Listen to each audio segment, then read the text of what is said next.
मतलब आप भी हवलदार हैं, मैं भी हवलदार हूँ, सेम सेम। हाँ वो तो है। अब तो 1 साल बाद आया। हाँ भाई, छुट्टी नहीं मिलती। तोड़ा बोला था कि माघ बिहू में आप आएगा, लेकिन आपको छुट्टी नहीं मिला। माघ बिहू, माघ बिहू, माघ का बिहू के हुए है?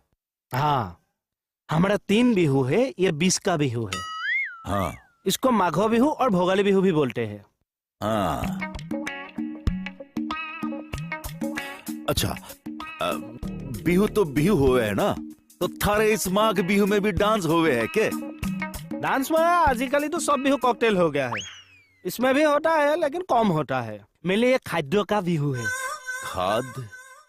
अब खाद का क्या मतलब है? मतलब ये है कि इस बिहू में पत्थर से धान भर उठता है। सारा उभय नदी हो